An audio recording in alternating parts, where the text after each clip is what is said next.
Jesus was tempted by Satan, but who or what is Satan? Next on OneGospel.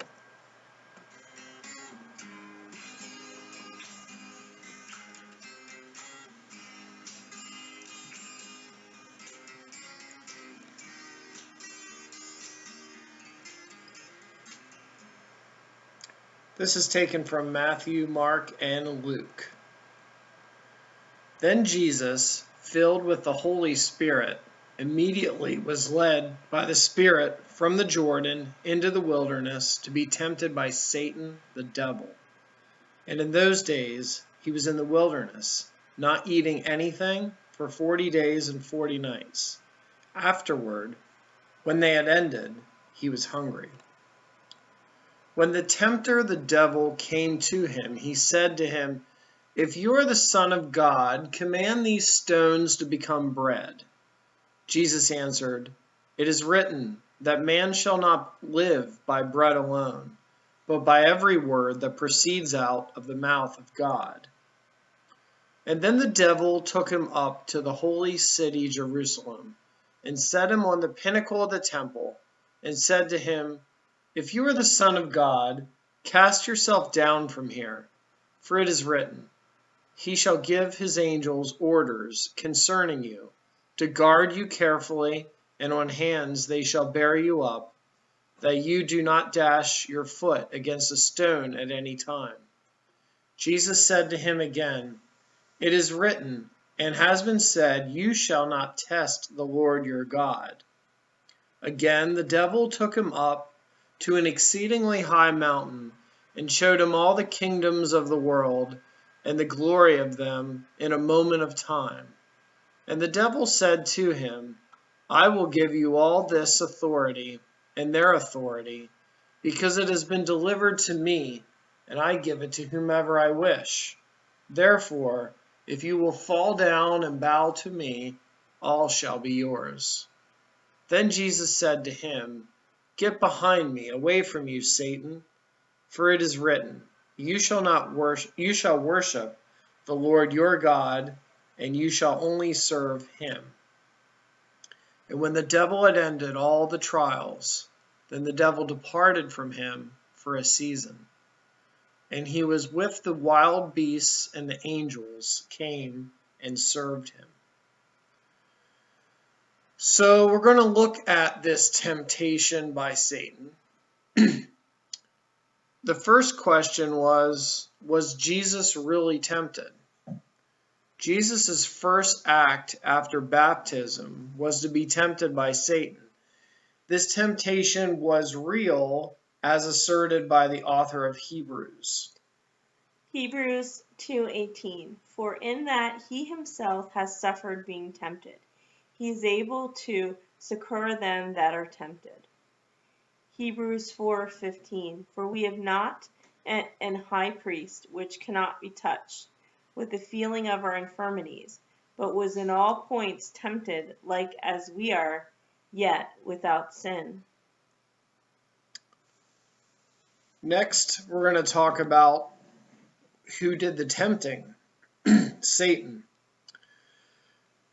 Satan, which is a transliteration of the Greek word Satanas, is a transliteration of the Hebrew word Satan, which means adversary. In the Septuagint, diabolos, which is translated as devil in English, is used for Satan, but it's more literally translated as slanderer. So it has a slightly different meaning to it than adversary, but it's still similar. So let's examine how the oldest Hebrew and Greek writings used the word Satan. Satan the adversary accused Job of not being loyal to Yahweh. Job 1:6, "Now there was a day when the sons of God came to present themselves before the Lord, and Satan came also among them. And the Lord said unto Satan, Whence comest thou? And Satan answered the Lord and said, From going to and fro in the earth, and from walking up and down in it. And the Lord said unto Satan, Hast thou considered my man, one of the fearest God, and excuseth evil? And Satan answered the Lord and said, Doth Job fear God for naught? Has not thou made an hedge about him, and about his house, and about all that he hath ever sighed? Thou hast blessed the work of his hands, and his substance is increased in the land. But put forth thine hand now, and touch all that he hath, and he will curse thee to thy face. And the Lord said unto Satan, Behold, all that he hath is in thy power, only upon himself, but not forth thine hand. So Satan went forth from the presence of the Lord. Job 2:1. Again there was a day when the sons of God came to present themselves before the Lord, and Satan came unto also among them to present himself before the Lord. And the Lord said unto Satan, From whence comest thou? And Satan answered the Lord and said, From going to and fro in the earth, and from walking up and down in it. And the Lord said unto Satan, Hast thou considered my servant Job, that there is none like him in the earth, a perfect and an upright man, one that feareth God and escheweth evil, and still he holdeth fast his integrity, although thou movest me against him, to destroy him without cause? And Satan answered the Lord and said, Skin for skin, yea, all that a man hath will he give for his life. But put forth thine hand now, and touch his bone and his flesh, and he will curse thee to thy face. And the Lord said unto Satan, Behold, he is in thine hand, but save his life. So went Satan forth from the presence of the Lord, and smote Job with sore boils from the sole of his foot unto his crown. So we see here in this earliest use of Satan, because Job is one of the oldest Hebrew writings we have extant, Satan was straightforward. He was an adversary to Job.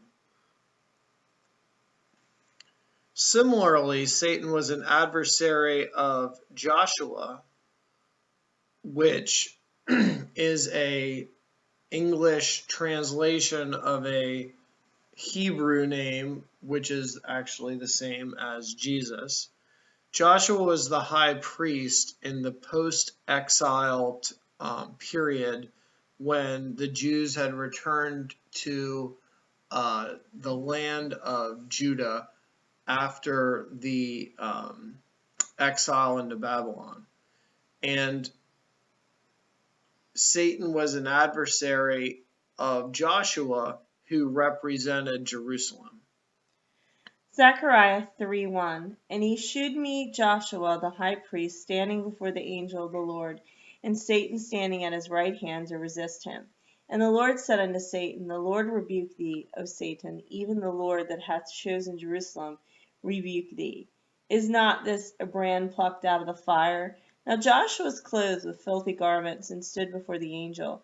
And he answered and spake unto those that stood before him, saying, Take away the filthy garments from him. And unto him he said, Behold, I have caused thine iniquity to pass from thee, and I will clothe thee with change of raiment. And I said, Let them set a fair mitra upon his head. So they set a fair mitra upon his head, and clothed him with garments.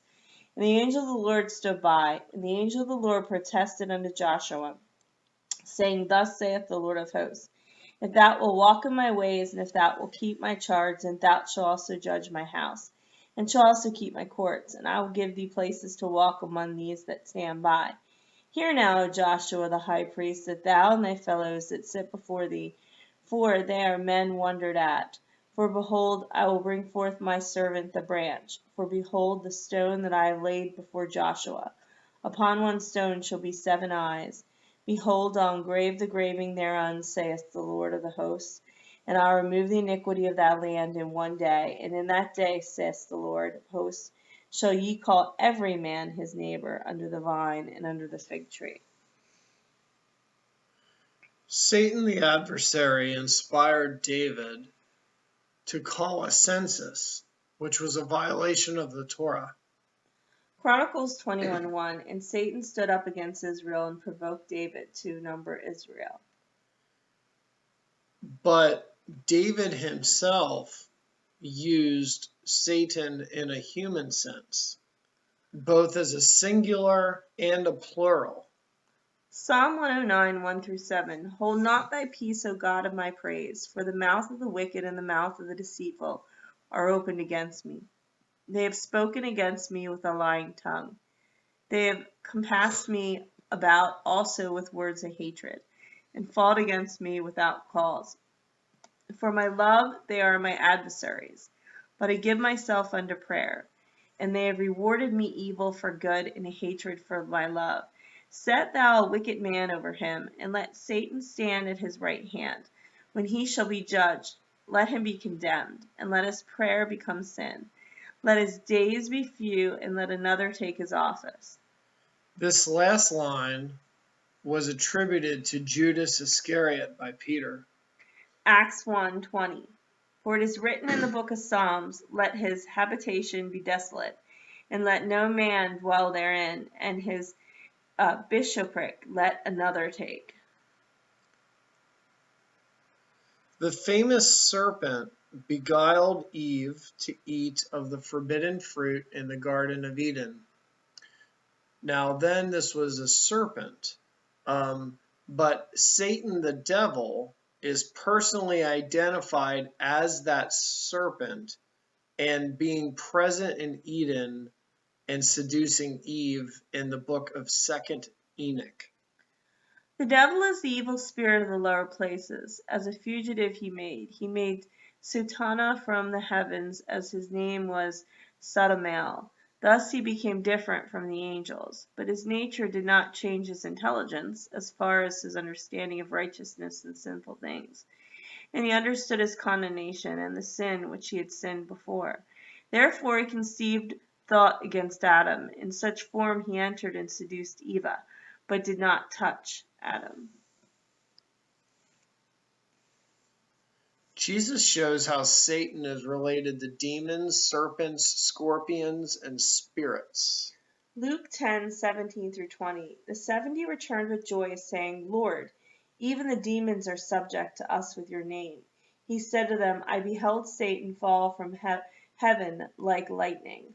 Look, I give to you the authority to tread on serpents and scorpions and over all the power of the enemy, and nothing shall hurt you by any means. Nevertheless, do not rejoice in this, that the spirits are subjected to you, but rather rejoice because your names are written in the heavens. Now, when did Jesus see Satan fall from the heaven like lightning? The assumption by a lot of people is that this was some very ancient event and that this was a time before Jesus' birth. That is possible, although as we can see in the Hebrew scriptures, Satan occupied both the earth and he was able to go to heaven and be seated amongst angels and even have the ear of Yahweh. So when he said he saw Satan fall from the sky, because heaven can also be the sky, this could actually have been the point where he came to tempt him. Jesus teaches about Satan, saying that Satan and the devil, the words are used interchangeably. He says that the devil is the enemy. In parables, he says that Satan takes the word or the logos away from non-believers, making it impossible for them to believe. Satan can bind people with physical weakness. He's the equivalent of Beelzebul and the prince of demons, so he gives him other names. His destiny is everlasting fire. And he shows how Satan interacts with his disciples. He called Judas a devil. The devil inspired Judas to betray Jesus. Satan entered Judas at the time of the betrayal, but Jesus also called Peter Satan. And he later told Peter that Satan desired him, meaning Peter, but this was counteracted by Jesus praying for his faith to not fail.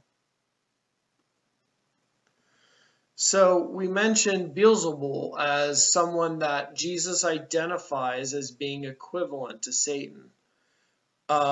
This is a reference to a god of Ekron, so one of the Philistines, or one of the cities of the Philistines, whose name means the Lord of the Flies. 2 Kings 1:1-4. Then Moab rebelled against Israel after the death of Ahab, and Ahaziah fell down through a lattice in his upper chamber that was in Samaria, and was sick. And he sent messengers, and said unto them, Go inquire of Beelzebul, the god of Ekron, whether I shall recover of this disease. But the angel of the Lord said to Elijah to Shishpa, Arise, go up to meet the messengers of the king of Samaria, and say unto them, Is it not because there is not a God in Israel that ye go to inquire of Beelzebul, the god of Ekron? Now therefore thus saith the Lord, Thou shalt not come down from that bed on which thou art gone up, but shalt surely die. And Elijah departed. So the Hebrew scriptures don't directly identify Beelzebub or Beelzebul. The names are used interchangeably. The Hebrew scriptures don't identify Beelzebub directly with Satan, but because of Jesus' teaching equating the two, we get insight that from his point of view, because he knew who Beelzebub was, from his point of view, the god of the Philistines was in fact Satan. Jesus says to Jews who accused him of demon-possessed that they were Satan's children.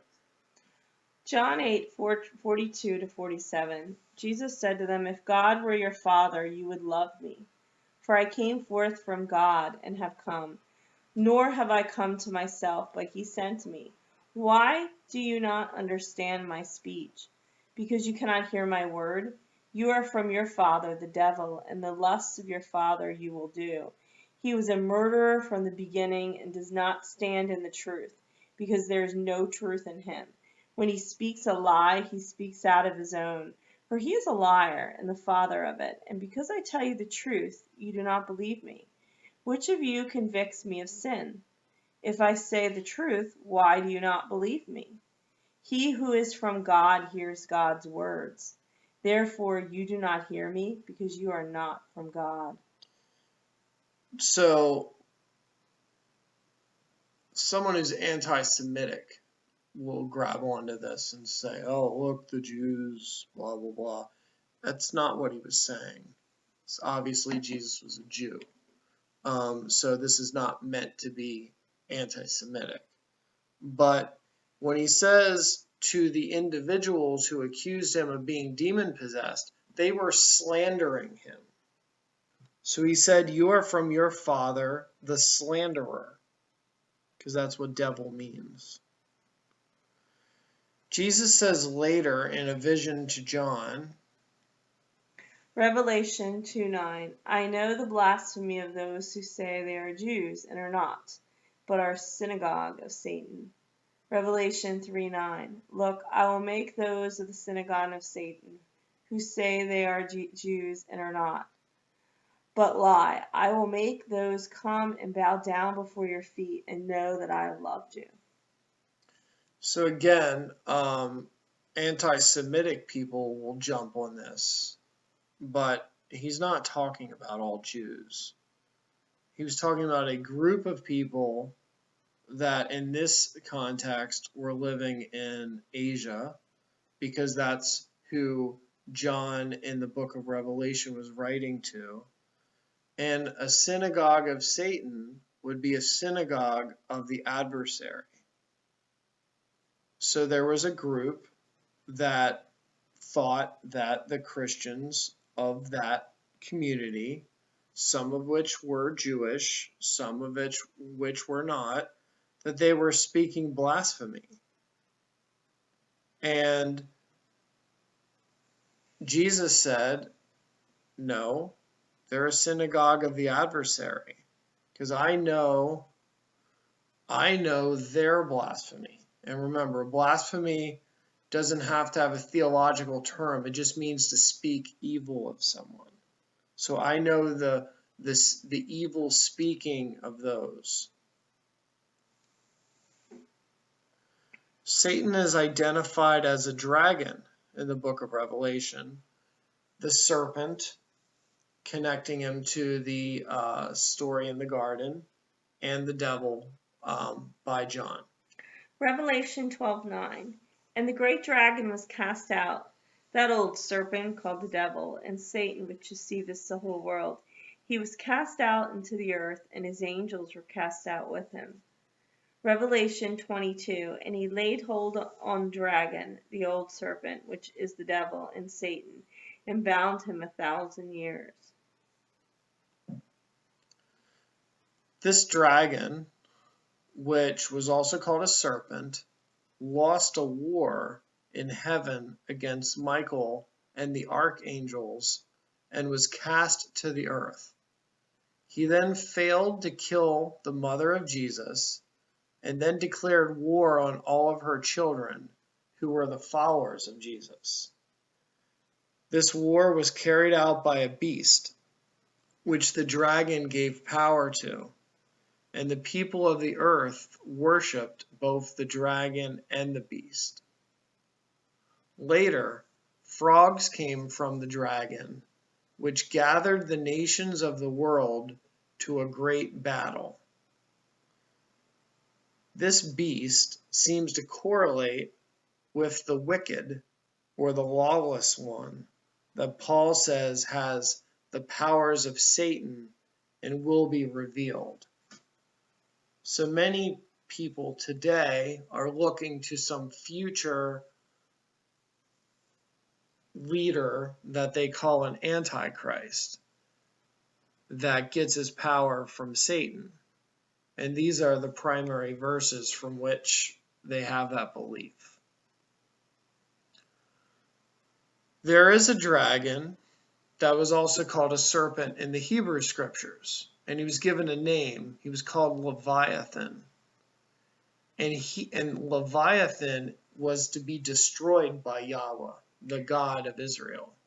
Isaiah 27:1. In that day the Lord with his sore and great and strong sword shall punish Leviathan, the piercing serpent, even Leviathan, that crooked serpent, and he shall slay the dragon that is in the sea. Leviathan is a sea serpent, also referenced in Hebrew poetry. Psalm 74:13-14. Thou didst divide the sea by thy strength. Thou brackest the heads of the dragons in the water. Thou breakest the heads of Leviathan into pieces, and gavest him to be meat to the people inhabiting the wilderness. Other references to Leviathan that are similar to that are also found in Job and Psalm 104. So you see here, just like the book of Revelation, which says there was this dragon that's going to be ultimately destroyed by God and his heavenly armies. Isaiah says that a Leviathan will be destroyed directly by God, but this Leviathan also has, it seems, an earthly correlate. There's, whether it's a legend of a giant sea serpent or it's a reference to something we know of, like a whale, or something that we don't really believe, but there's legends of, like the Loch Ness Monster. But just like Satan in the Hebrew scriptures, remember, David described, because there's no difference between Satan and adversary, David described human Satans. Well, there was also human dragons in the Hebrew scriptures, including great leaders of their time, Pharaoh of Egypt and Nebuchadnezzar of Babylon. Ezekiel 29:3 Speak and say, Thus saith the Lord God, Behold, I am against thee, Pharaoh king of the Egypt, the great dragon that lieth in the midst of his rivers, which has said, My river is mine own, and I have made it for myself. Jeremiah 51:34 Nebuchadnezzar, the king of Babylon, hath devoured me, he hath crushed me, he hath made me an empty vessel. He has swallowed me up like a dragon. He has filled his belly with my delicates. He has cast me out. So does this mean that there was a dark, sinister spiritual power that was behind the king of Egypt and the king of Babylon? Or is this purely being used as an illusion, some sort of symbolic speech? But just like Satan, oh, I'm sorry, we just said that. Let's move on. John had more to say about Satan. So John, who is writing the words of Jesus, said that Pergamos was Satan's seat. So he, in some way, the adversary or Satan had some direct connection or control in the city of Pergamos. The devil cast some of Christians into prison. Now again, this would be presumably through human action. There was a false prophetess in Asia that was tied to Satan. About Satan, John also says that he deceives the nations of the world to attack the people of God. He says that the children of the devil, remember that's slanderer, the children of the slanderer do not love their brothers or act righteously. Those from the devil commit sin, with Cain being an example of this. John says the Son of God was manifest to destroy the works of the devil. And that's similar to the author of Hebrews, who says Jesus destroyed the devil's power of death. James says to resist the devil and he will flee from you, just as Jesus did in the desert. Jude says that Michael the archangel rebuked the devil when contending with him over the body of Moses. Peter says that Jesus healed those oppressed by the devil. Peter warns his followers to be vigilant because the devil is seeking whom he may destroy.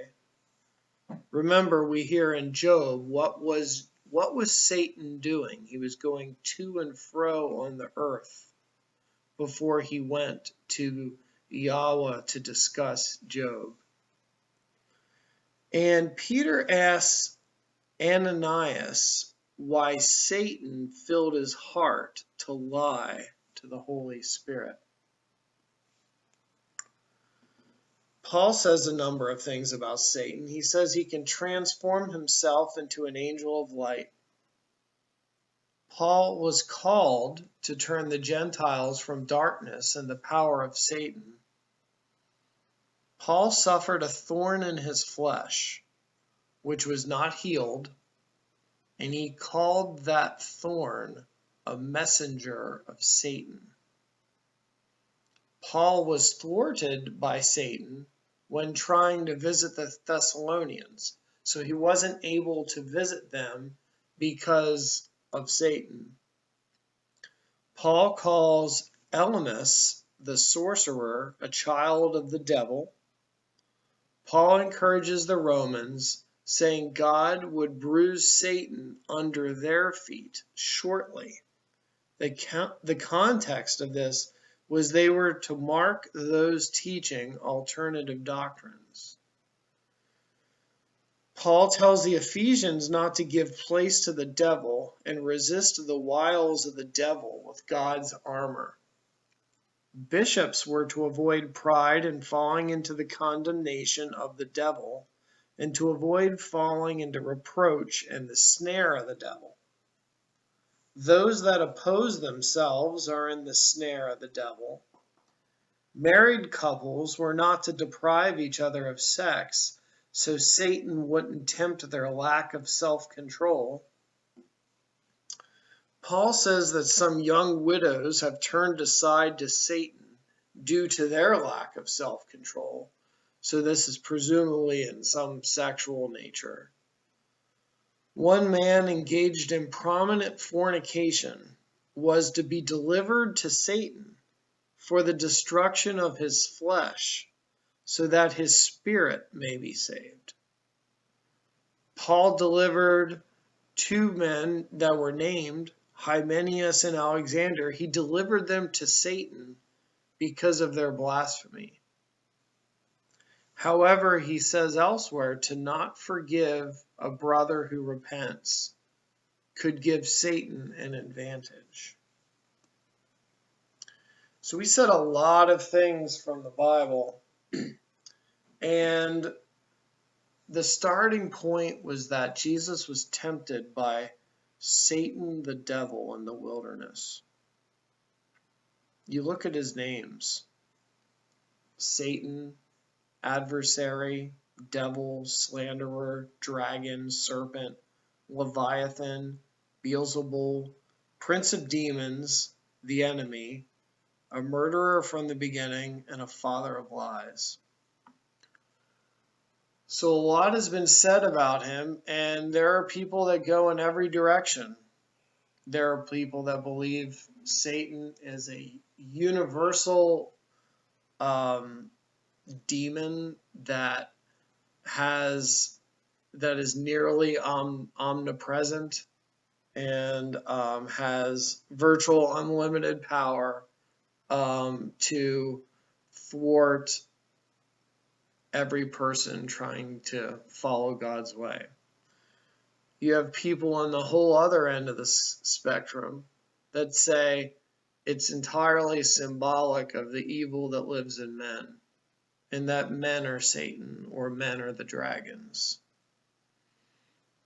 And you have everything in between. And it's really for you to decide.